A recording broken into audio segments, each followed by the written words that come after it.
Yeah.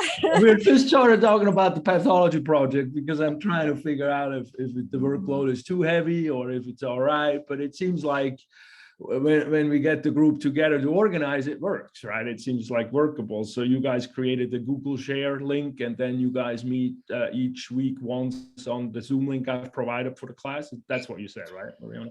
Yeah, so like if we aren't able to, we just communicate that like, hey, I wasn't able to, because you know people would come out late for work or have other responsibilities, so we would just reschedule or just regroup and say, well, what do we need to adjust in the project? So I mean, for the most part, like I said, we've been good about it, good communication, and I mean, we've been on kind of on top of it for now. And you guys are okay with Pronto as a communication tool in your group? That works pretty okay, because I think some people have challenges with that. So I'm also trying to bring text back, regular text back in. Yeah, I mean, it did take us a while because some of us were emailing through Canvas, and then some of us were on Pronto. So once we got where we could all communicate, it worked out. And then once we got through there, we shared each other's emails, and once we shared each other's emails, like everything just, fell into place and stuff like that. We all have our own question that we work on, and Okay. Yeah. No, that's great. That's great, because today is kind of like, I want to check in with everybody as well as a little bit, or create some kind of format. Some groups seem to work good and well on this pathology project. I also want to show you guys some examples from the previous semester. Maybe that helps a little bit. And then, any questions you guys have for that. I think I want to extend it for 1 week because a bunch of people are behind, and I'm also finding out some people who dropped the course, but I don't get it reflected on Canvas. So I'm trying to run after them, but they're actually not here anymore. so I think there's a little bit of confusion for some groups. And so I don't want people to freak out that the timing is running out, because I do have some extra time put into it that we're going to be just fine. And I will have that reflected in the due dates after the Zoom call.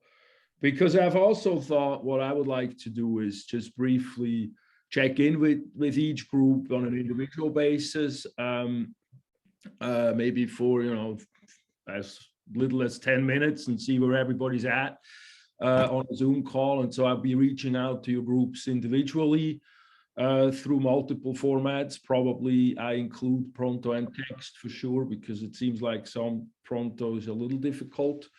And it's the first semester I'm using Pronto at Merit, and I'm going to probably drop it. But it used, I don't know how you guys like this Pronto thing.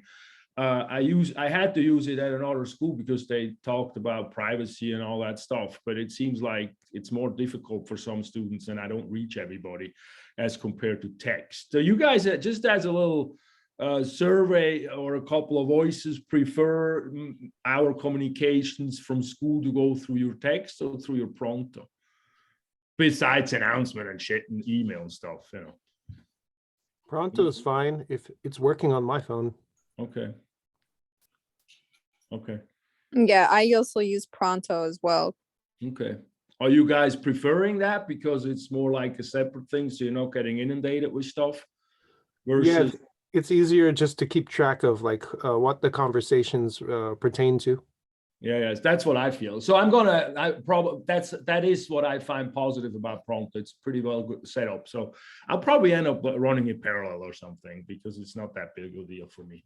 All right, good. And then somebody said text is better. So, okay, that's just a little survey. But I'm going to reach out to you guys to just, make sure every group checks in with me. We most likely, I want to have a little Zoom, or even if it's just a thing back and forth, that is also fine for the groups that are working well. At this point, I want to just hear a little bit how it is going with that, and any other questions that you have. Anybody has any comments and so forth? Okay, I will. Thank you. Yeah. Anybody? You all good? All right. Well, then let me see here. You're going to let me see if I have a sample here of a, no, I shouldn't use this. I did have a quick question, sorry. Oh yeah, please. You said to join our pathology group, you go under people in Canvas. Mhm. And then I see anatomy group. Yes, you click on anatomy group. Okay, got it. And can you just Yeah. join whichever one? Because it looks like some of them are locked. No, you should be in one of them. Oh, okay, got it. Thank you. You should be in one of them. Are you? You know which group you're in? I don't know. Oh. Emily? Yes. Hold on. I got you here. I know this group thing is somewhat, I don't know, it's a little easier in the classroom, this kind of stuff, but we're getting it. Let me see what you're group number 15, I think. 15. Okay, thank you. Sorry, I'm sharing this here real quick. Yeah. So you can also reach out to me on the afterwards. Okay, sounds good. Thank you. I see it now. Because you do have a few students in there. After this, I'll have them. So yeah, let's see if you can connect with them and reach out to your group and then see, and if not, reach back to me and I'll monitor it in the background as well. Sonju, you have something? Okay, anybody else has a question or a comment? No, all right. So then let me show you, maybe you might want to, this is an example of a group that did Parkinson that I think, oh, how's this going up and down? I'm not sure what program they used it in or what I'm looking actually at Acrobat Reader, so it's just a PowerPoint. But there, see how they're doing. This is like somebody did the what is the pathology, and the reason why I brought this up is not for text and stuff, but what I like to have in here is at least some pictures besides the text. I like that in here a little bit, because when you end up making a video of something, you know, having a lot of written out text doesn't really cut it, because you're not gonna, if you just, what we often do early on in doing presentations, we end up then reading the text. And so that's a little bit too much text here, but that's what we're going to work on. But I like this presentation sort of as a beginning point, how they try to embed pictures into here. So I like a lot of pictures if that's, that seems to be very helpful in teaching, what I've learned over the years.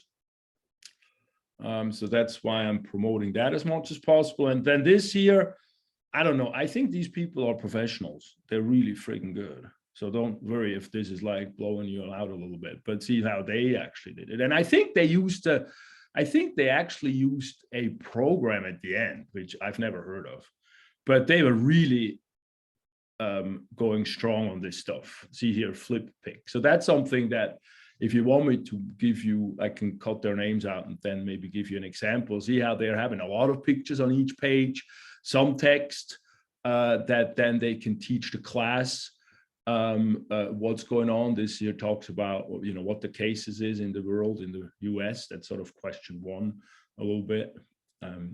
One place where you can get that well is the CDC. We hear a lot about the CDC, maybe not only positives, but you know. So this is sort of, you know, how at the end, you know, well, this is sort of like as good as it's going to get in terms of look. Then this one, oh wait, you might not be able to see. Do you see the stroke one? Anybody? Hello. Yeah, I can see it. So this, I pulled this out too, but see, this has a lot more words versus pictures indicating. Here there is some pictures, so that's great, because then you can actually go in a video and talk about the different strokes here and show it on the picture while you do the lecturing. It makes it much easier to explain something. And for me, when I do a lecturing, what I have on the bullet points as much as possible, and you see that in my lecture bullet points, because those are really from the PowerPoints, is taking the ifs and the ands and the buts sort of out and just keeping it. So when I look at it, when I lecture it, I can know what I'm talking about explaining the picture. So that's actually how I look at making a class when I do that. So I just wanted to give you a couple of ideas in that respect, because I'm not sure if that's a fear factor or a difficulty creating something. I don't know how much experience you guys have with making presentations, or it's a little hard to gauge when we're not face to face. And so make sure you always reach out to me and ask me questions, and I'm here to help you guys with this, not punish you or make it so it's a graded exercise that way. It's more a formative exercise, so to speak. So we want to form making something and working on something, a product, a project. It's more like woodworking workshop or something like that, on an online thing. So with that, do you guys, before I just keep blabbering on, do you guys have any comments, any questions to this, what we're talking about here right now? If not, well, I got a quick question real quick. One of the guys in my group was asking that he wasn't sure about how we can do the voiceover, because right now we're using like a Google Doc, just like the other student was explaining. Like he just shared it and we can all go in there and edit it, but he was saying he couldn't figure out how we would do the voiceover. So is that something we can do? Like, yeah, let me show you what I think we can do. Because when you go onto the home page here, you got the study group Zoom link, and some people use that. Actually, that's a 24/7 link that's always open for anybody to join in, and you can just meet in there. We're not going to do it now, right? Because we're on one already, but then you can meet wherever that went. You can meet there, and God, I lost it. You can meet there because from within there you can record. Oh. So then what you can do, and I think I have it set up, and make sure you test it, because make sure everybody who's there can share. Because what you can do is you can then basically do the part one, and you have control of the sharing if you do that, and you can move the cursor around and do what I do, how I teach it, and then the next person can talk over the sharing, and you can sort of make a video while you record. Make sure you record it, and then that's a video. Okay, I got you. Thank you so much. I'll relay that back to the team. Thank you. Yeah, no, and that actually someone in here came up with. I didn't even think of that, because I think at this point that's the easiest way of doing it. Then we don't have to worry about it, really. Yeah. Since everybody at this point knows how to deal with Zoom for at least a little bit, Yeah. Well, thank you. I appreciate it. Yeah, of course, absolutely. So then from there, let's just keep butting in and ask me questions, because what I have here, at this point, what we're doing is, and if you still have had difficulty with the test 2, still reach out to me. I'm still working with you. That is not a problem at this point, but we are moving forward, and we are in week 11 now. We did the blood, the immune system. Is that going pretty well? You guys understand that pretty okay? Professor, did you not have a voiceover PowerPoint for the blood topic? Is that just the in-class? Oh, you know what? Yeah, I think so. And I didn't mention that. Yes, I think you're right. I noticed that when I put it in, I thought I had one, but I didn't. I think I have 2 classes, right? Yes, you have 2 lectures. I was just double checking. Yes, no, unfortunately, that is what I have. I don't have a voiceover there at this point. That I have to create that at some point. Excuse me, Professor, can you please repeat, how do we do the voiceover for our presentation again? Yeah, so once it gets there, so first we're gonna do research and make a PowerPoint thing or a slide thing, and you and I all have a meeting together also, so I can hold your hand in case you need to, depending on the level. And then when you go into the Canvas at the home page, at the bottom here, it says study group Zoom link. And that's a Zoom link that you can click on, and then it gets you to a site like that. I don't know, can you see that? Where is that confer Zoom, and then you launch the meeting? Yes, I can see it. So that's when you then all go through there into that meeting, and then you're in the same room. Okay. You can do that through the phone. You can do that, and I don't know what the number is actually, but I can probably give you that in case.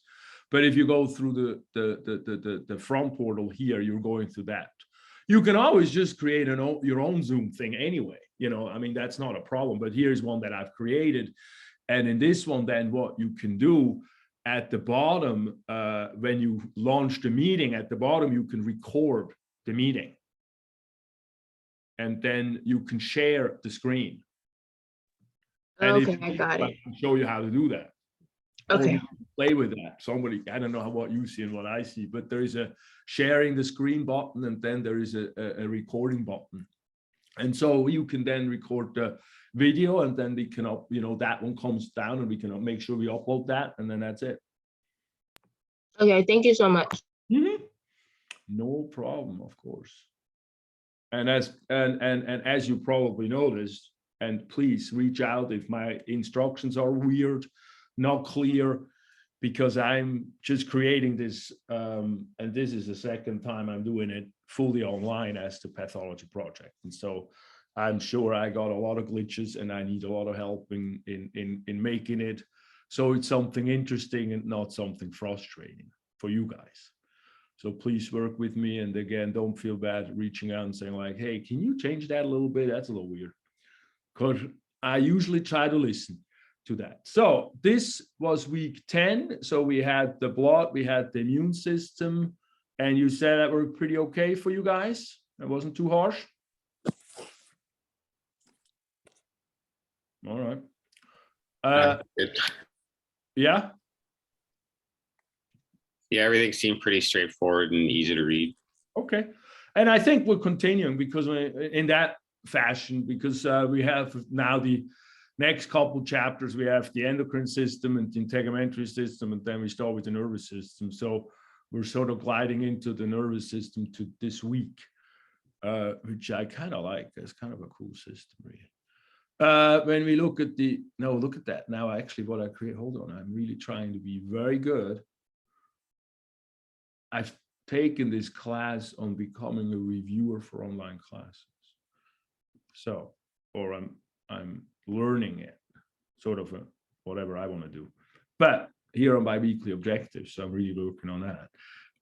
What we're going to do today is not the blog. What's wrong with me? We're going to do week 11 now. It's raining today. I guess I'm a little sluggish in the head. There we go. So today we're gonna learn, or this week we're gonna learn about the endocrine system, and that's our hormones and how our hormones control our body functions. And the hormones and the endocrine system and the nervous system work really closely together.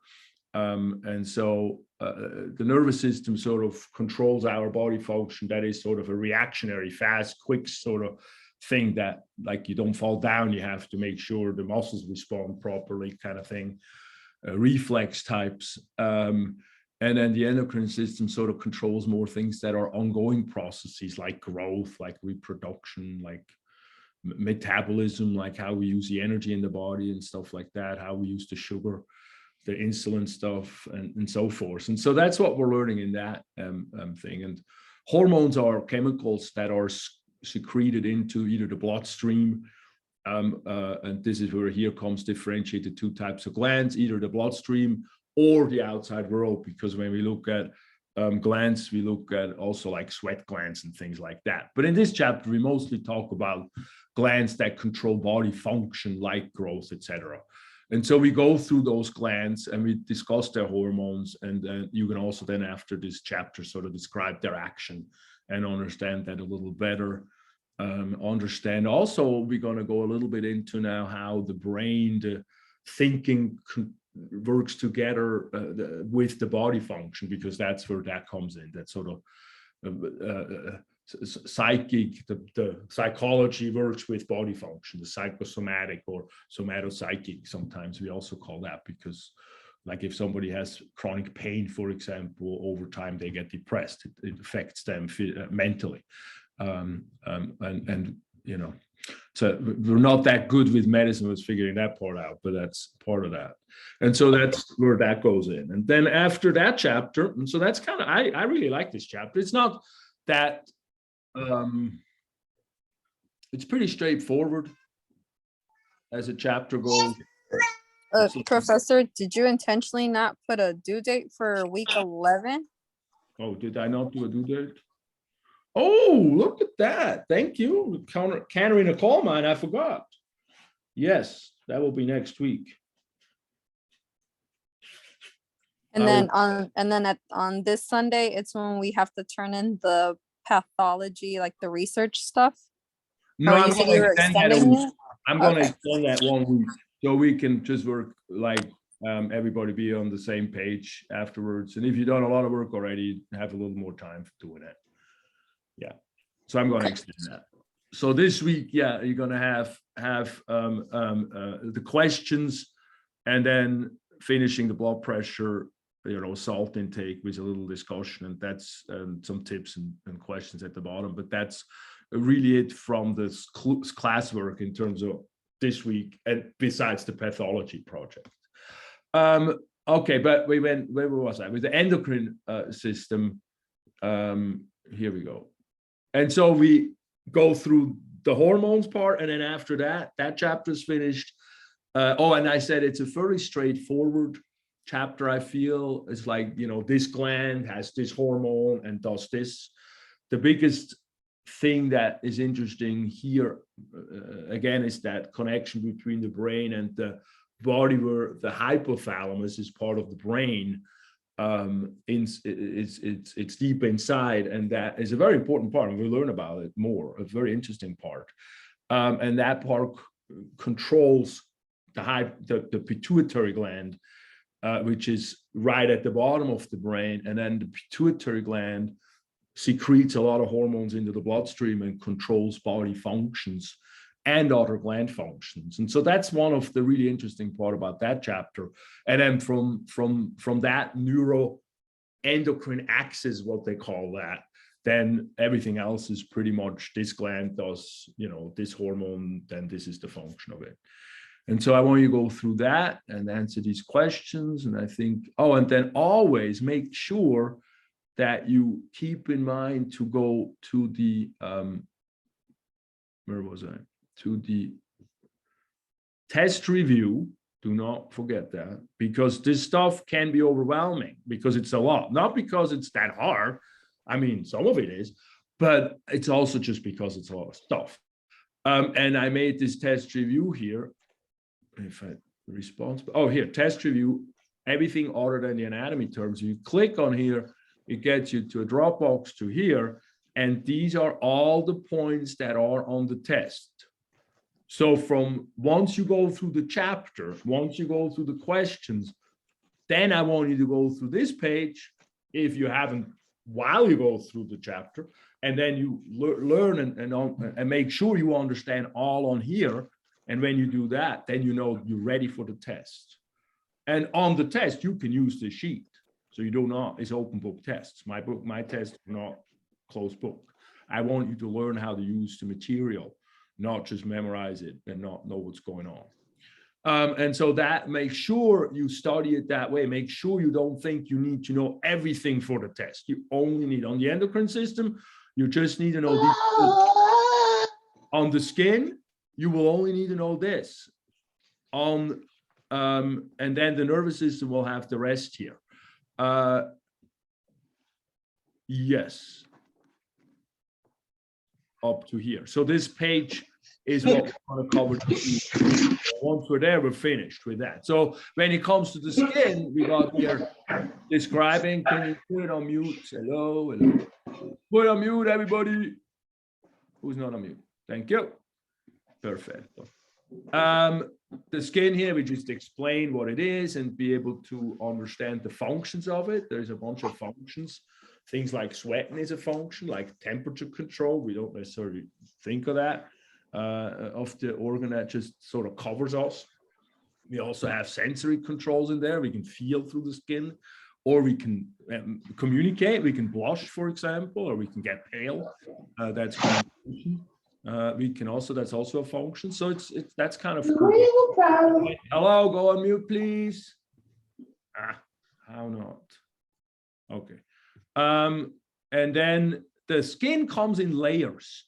So I want you to understand the global layers, like the top part of the skin, the middle part, and then the subcutaneous, where the fat layer comes in.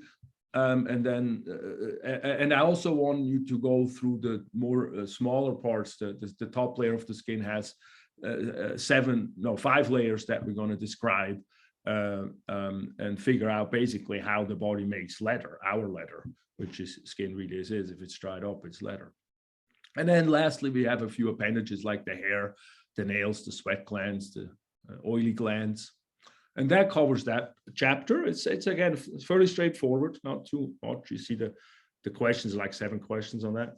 But then we get into the nervous system fundamentals. So the nervous system we're going to cover the nervous system in 3 weeks, I think, or 2.5 weeks. We're going to do fundamentals, then the brain, and then we're going to get into the eyes and the spinal cord and stuff like that.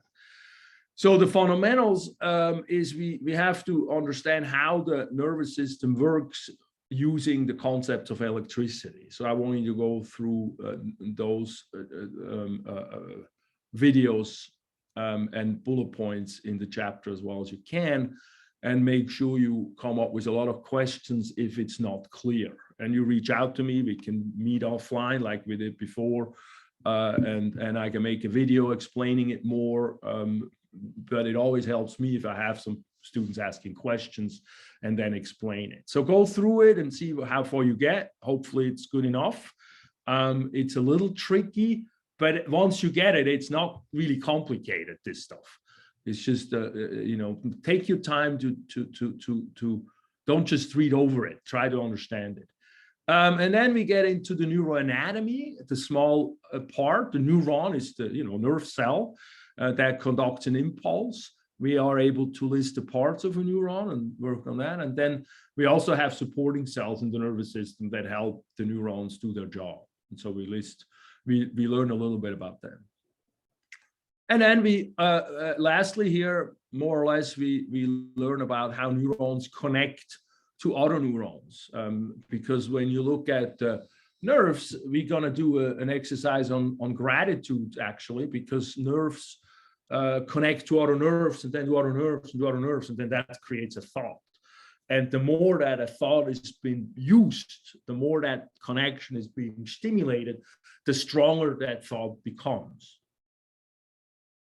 And right there, I just wanted to take that in, because that is exactly what neuroplasticity is. And that's a new terminology that we started using in neurology. And that basically means that a nervous system, the brain is very plastic. Plastic means moldable.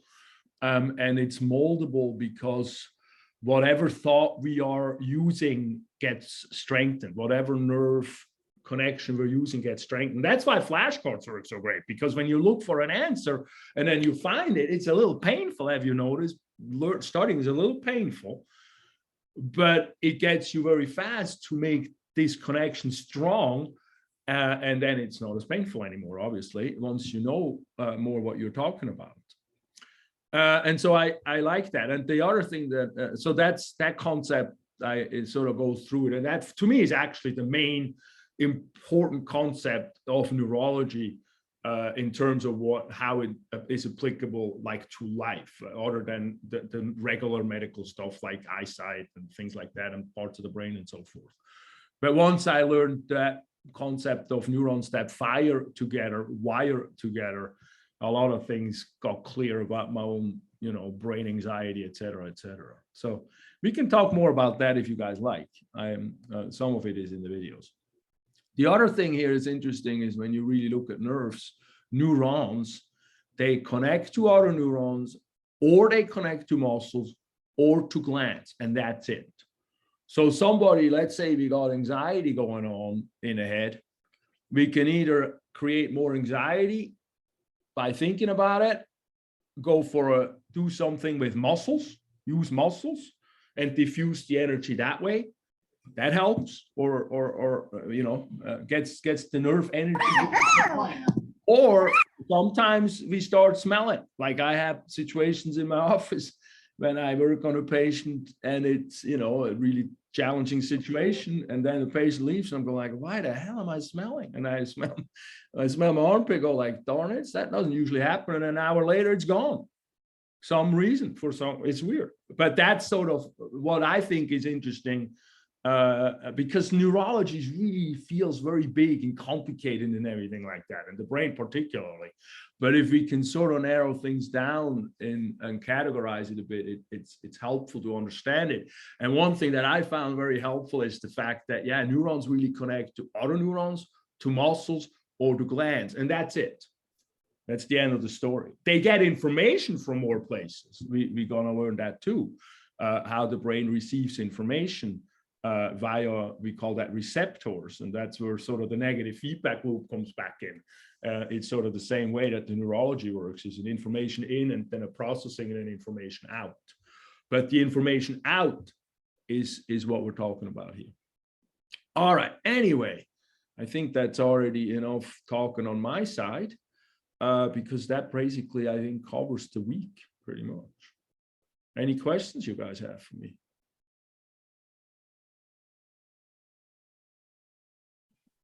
Nope. I have a question just on our presentation stuff and contacting members who haven't contacted. I'm going to send you a private message just asking about a specific group members who we can't contact. Yeah, and I want to talk to you at some point anyway, if I can. Okay. On the private end. Good. So we can also just stick after class real quick if you want. Okay. Cool. Anybody else got something week related, pathology related? I have one last question before I lose you. And it's kind of, I hate to put myself out there like that, but my workload between all my classes last week was so heavy I didn't even get a chance to look at week 10.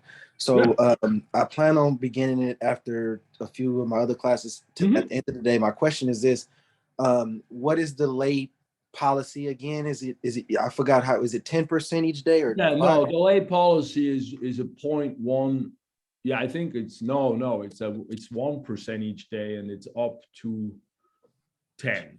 You never lose the A if you turn it in. Okay, all right, yeah, because so, and the other thing is this, yeah, no, you know, if you do good work and I go in and you're not gonna get a certain grade because of the lates, and you put everything in, but it's a little bit late, I'm not gonna punish you for that. We're gonna take those out. So don't worry about that. Okay, yeah, thanks. But I don't want everybody to just be loosey-goosey. Then we're gonna have a problem. If you're late to the whole semester, we might have a discussion on that. Oh, no, this is my but that's how I treat that. So don't worry about it. No, I need you to be able to, this is an online class. I need you to generally be able to balance the weeks a little bit on your own. I know I'm not putting out too many in advance. I'm trying to finish this up to give you more also for the future. So if somebody works ahead a little, that's also there. The place where I can't do that is the Pathology Project. Okay. You know, that's where we have a group work together. So we got to make sure. But there, I give you guys a week extra for doing the draft presentation, and then we still have 2 weeks from that to do the video. You know, so we got plenty of room on that front. We're gonna make it so at the end we have, you know, even if we finish it quite at the end, we're fine.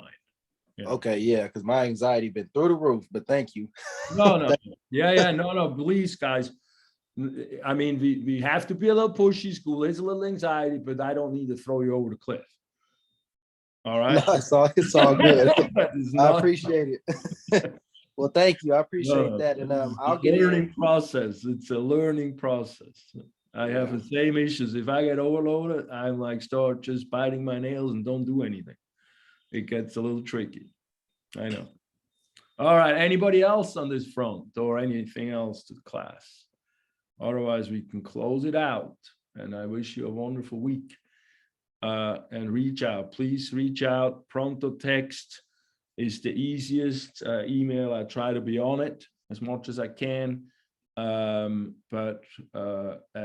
again, also try to connect with your group, because I will be getting on you more this week. So we're nailing the stuff down. Okay. Bene, bene. Have a good one, guys. Thank you. Thank for you. understanding Thank you, me. Professor. you. Have a good day. Give us more Have a good time. week. Bye-bye. Thank you. You. Bye-bye. Bye.